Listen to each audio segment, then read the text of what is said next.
Hello students, welcome to another lecture on the improvement of steam Rankine cycle, the reheat-regenerative power cycle.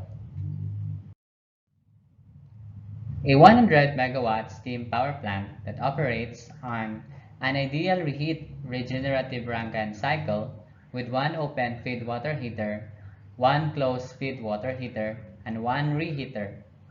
Steam enters the turbine at 15 megapascal and 600 degrees Celsius and is condensed in a condenser at a pressure of 10 kilopascal.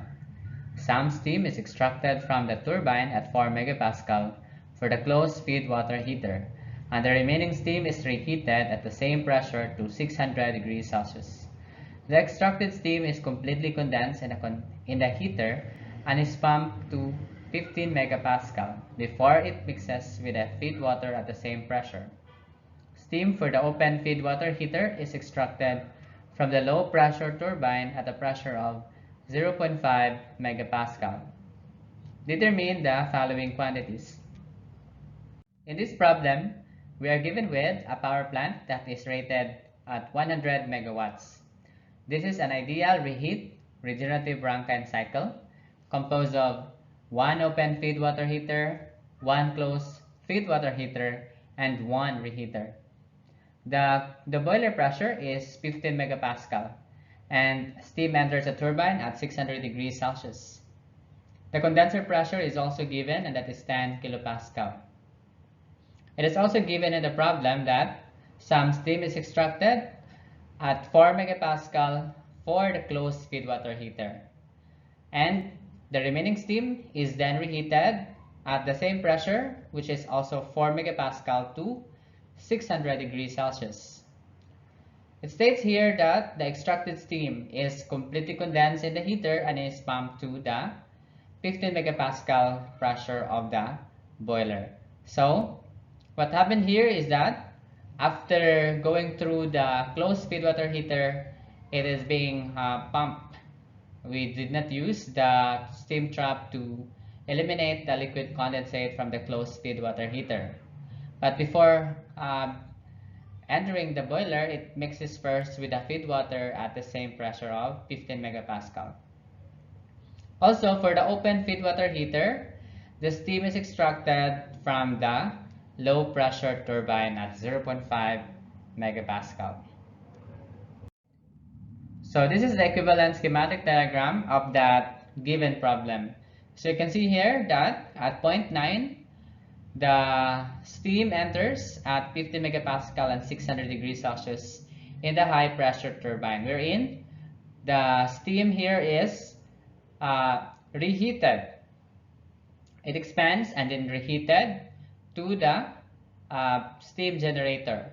But a portion of that steam is also extracted to the closed feed water heater.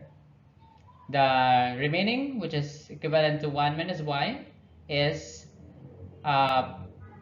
reheated to 600 degrees Celsius before it enters the low pressure turbine.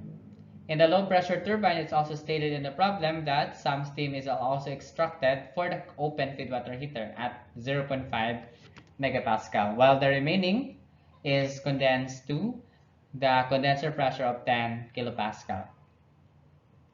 In this problem, it's also stated that the liquid condensate from the closed feed water heater is pumped to the boiler pressure. It was not throttled. We used the pump 3 to handle that liquid condensate, and it mixes with the feed water at 0.5 before it enters the boiler. You can also see here that at point 10, the steam is extracted a value of y, a fraction of y, while the remaining 1 minus y is reheated. That's why the remaining the steam that flows at this point now here to the low pressure turbine is 1 minus y. Z is extracted at point 12. That's why the remaining steam for the condenser is 1 minus y minus z.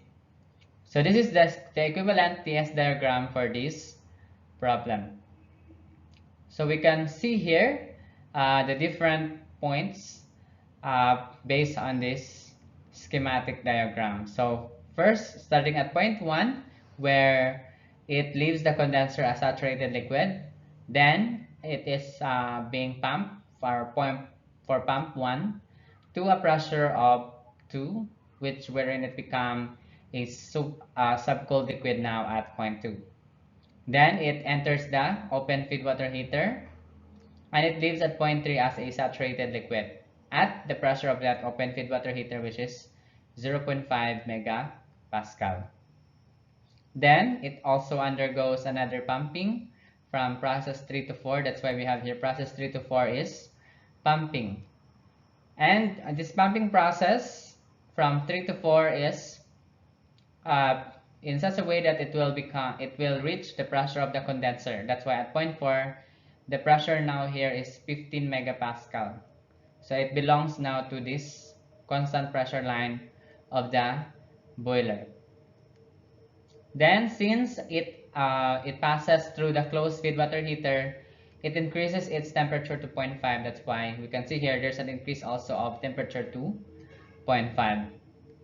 Then we can see here also that from the closed feed water heater, the extracted steam at 0.6 leaves that as a saturated liquid. Also, that's why we have here 0.6 saturated liquid at the pressure of the closed feed water heater, which is 4 megapascal. Then it is pumped by pump 3 to 0.7. That's why we have here 0.7 is isentropic process from 6 to 7. Then from this point onward, we can see that 0.5 and 0.7 mixes in the mixing chamber. As a result, the resulting temperature would be somewhere between the temperature of 5 and 7. That's why 0.8 here is at the point between 5 and 7. Then at 0.8, it enters the boiler to 0.9, and then we have here the 0.9 as the highest pressure and temperature in the cycle. Then we have here the expansion from 9 to 10. That's why we have here 9 to 10 is isentropic expansion. Then process 10 to 11 is a reheating process. That's why we can see here 10 to 11. There's a reheating that happened at the pressure of 4 megapascal. Then the remaining steam is expanded by extracting first a portion for 0.12. That's why we have here at 0.12 is an extraction at 0.5 megapascal, while the remaining expands to the condenser pressure at 0.13. So that is the equivalent TS and schematic diagram of that problem. So we have one open, one closed, and we also have a reheater. And to handle a liquid condensate from the closed feed water heater, we use the pump 3. And in order to obtain a uniform result, we mix the feed water coming from pump 2 and the pump, the extracted steam from pump 3. So we will find the enthalpies at the various points in the cycle. So these are the equivalent states for the different points. We have 13 points in the cycle, and we can also tabulate the pressure and the equivalent temperature, and also the mass flow rate at each of the component.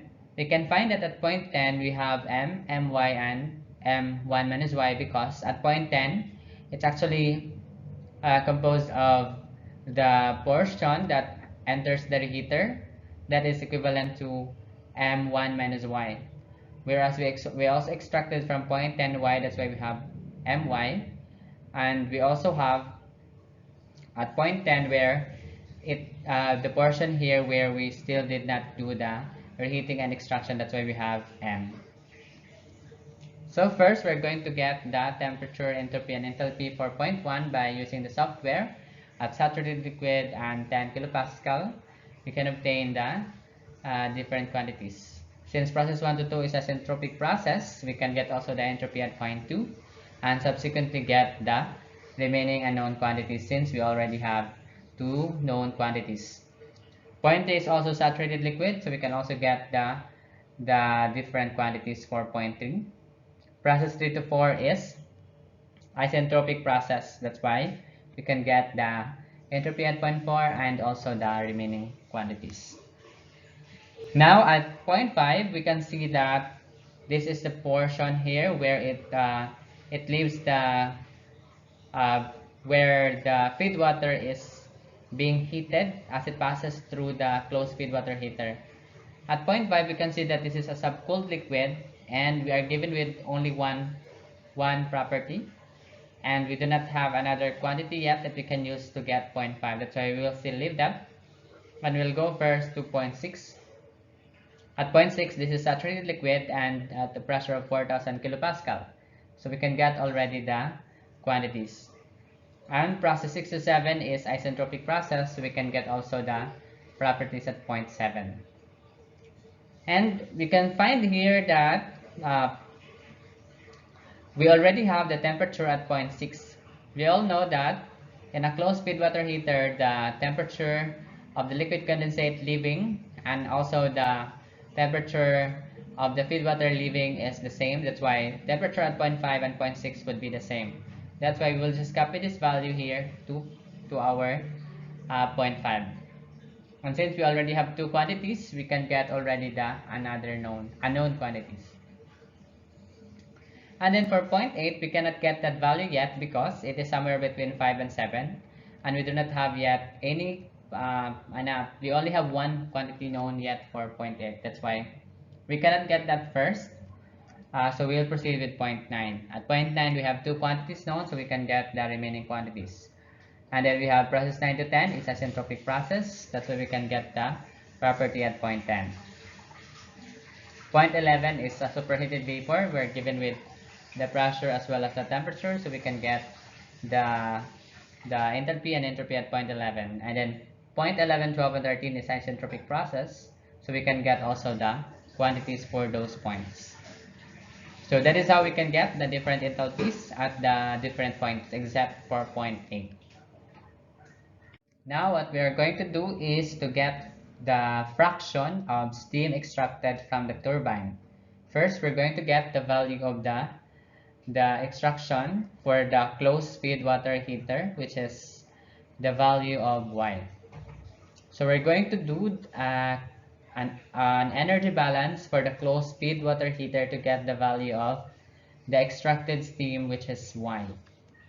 So we can see here that there is a mass entering here, and there's also a mass entering at point 4, and there are masses leaving at point 5 and point 6. So taking the energy balance in the closed feed water heater, we have M10 CH10 plus M4H4 is equals to M6H6 plus M5H5. You can notice here the subscript M10 sub C, because at point 10 it's actually a little bit complex because we have three different junction for point 10. We have this junction here before it is extracted and before it enters the reheater. So we will call that 10A, and then this portion here that enters the reheater as 10B, and the portion that extracted for the closed feed water heater as the 10C. That's why we have here M10C H10. Then we have another mass entering at point 4. That's why we have here M4H4. And the energy leaving are at point 6 and point 5. That's why we have these masses here. If we substitute the value of the mass flow rates, we can see that the value that's entering this portion here at 10C is equivalent to My. Then we just multiply it with H sub 10, and also we substitute the mass flow rate point 4. At point 4, it is equivalent to M multiplied by 1 minus Y, H sub 4. And for M6, it is equals to the same mass that enters because there's no mixing that happens here. That's why we still have My. And at point 5, the same mass again because there's no mixing. So that's why we have M multiplied by 1 minus Y, H sub 5. So we can cancel out the value of m, and we're going to rearrange the equation so that we can obtain the equation for the fraction of steam extracted from the turbine Y. And this is the equivalent relationship of the enthalpies, and we substitute those values found in the table. We can get Y as 0.1728, and it means that 17.28% of the steam which entered the turbine was extracted for use in the closed feed water heater. So it means that if there is 1 kilogram that enters this high pressure turbine, 17.28% of that 1 kilogram is extracted for the reheating here at the closed feed water heater. For the fraction of steam extracted from the turbine Z, that is for the low pressure turbine, we can see here that there's an extraction Z for the open feed water heater. So we're going to do the energy balance for the open feed water heater. We can find that there is a mass entering at point 12 and also a mass entering at point 2 and a mass leaving at point 3. So the energy balance would look like this. Substituting the value of the mass flow rate, we know that m sub 12 is equals to mz, and we have m2 is the mass that enters from the condenser flowing through the pump 1, and at point 2, that's why we have at point 2 we have m1 minus y minus z. And also for m3, since there's already a mixing that happens here or in the open feed water heater, because basically it's a mixing tank, we can cancel out z, that's why we are left with 1 minus y h sub 3. So we can cancel out m, and we're going to rearrange the equation to obtain the expression for z. And this is the equivalent expression. We just substitute the value of y that we already have and also the value of the enthalpies so that we can get the value of the extraction for the open feed water heater, and that is equivalent to 0.1313. So it means that 13% or 13.13% of the steam which entered the turbine was extracted for use in the open feed water heater. Now that we have the value of the extractions, we can also use those values to get the enthalpy at point 8. If you're going to check the table, we do not have yet the enthalpy at point 8, and it's a very important enthalpy because it will help us get the Q in, because it's the enthalpy of the steam before entering the feed water rather before entering the boiler. That's why we'll get that value first by using energy balance in the mixing chamber. We can see that in the mixing chamber there's that mass that enters at 0.5 and also at 0.7 and a mass leaving at 0.8. So by energy balance in the mixing tank, we have M5H5 plus M7H7 is equals to M8H8. Then substituting the value of the masses 5, 7, and 8, and cancelling the value of M, we can get the expression for H8. So substituting the value of enthalpy, we can get the value of H8 as 1090.12 kilojoules per kilogram. So that is the equivalent enthalpy at point 8. So we're going to use that for H sub 8. So we're going to solve first for the pump work input.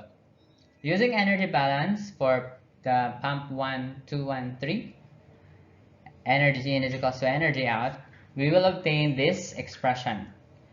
Since the mass that enters are the mass at point 1, at point 3, and also at point 6, that's why we have here M1H1 plus M3H3 plus M6H6 plus the energy that you input that is being required for the operation of the pump is equals to the energy out, which is the energy leaving the pump, which is 0.2, 0.4, and 0.7. That's why we have here this expression. Substituting the value of the mass flow rates, Or you can rearrange first so that you can obtain the work of the pump right away. And we know that the mass flow through the pump for M1 is equals to M2. And that is just equals to 1 minus y minus z. That's why we have this one. For M3, it is the same mass that flows through M4, and that's equivalent to 1 minus y times m. And for 0.6, that is equivalent to 7. That's why we have that as equals to my. So if we substitute these masses in this previous equation, we will obtain this expression. And we can notice that we can cancel out the value of m. That's why we will obtain this one. And you can now substitute the values that you already solved, the value of y and z, and also the enthalpies found in the table. So we can obtain the work of the pump, and that is 15.77 kilojoules per kilogram. So the pump work input, or the pump work required for the 3 pump is 15.77 kilojoules per kilogram. For the turbine work output, we're going to do energy balance in the turbine. So we can see that there's energy entering at 0.9 and also energy entering at 0.11 because there's a mass entering at 0.11, and the energy leaving are at 0.10, 0.12, and 0.13. That's why we have this equation. So if we're going to substitute the mass flows, first we're going to rearrange the equation so that we'll just obtain the turbine work output on the left side of the equation. So the mass flow through the turbine for M9, this is just equivalent to M10, this point immediately leaving at 0.10, and that is the M10A, and that's just equals to M.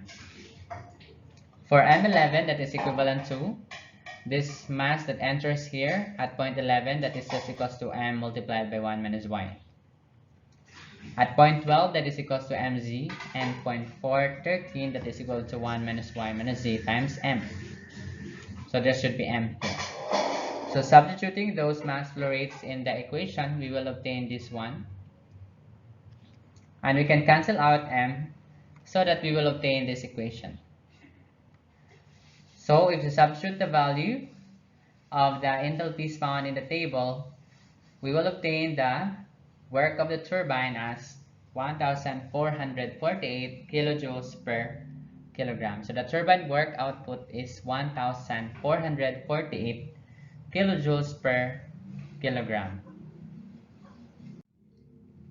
So the back work ratio is just equals to 1.089%.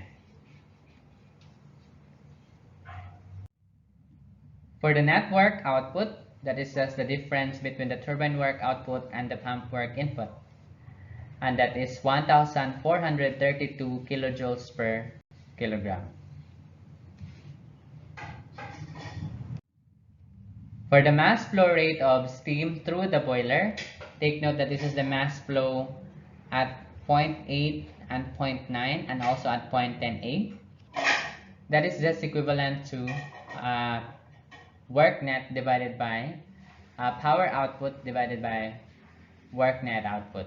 So from the given, we know that the power output of the power plant is 100 megawatt, and the network is already computed previously.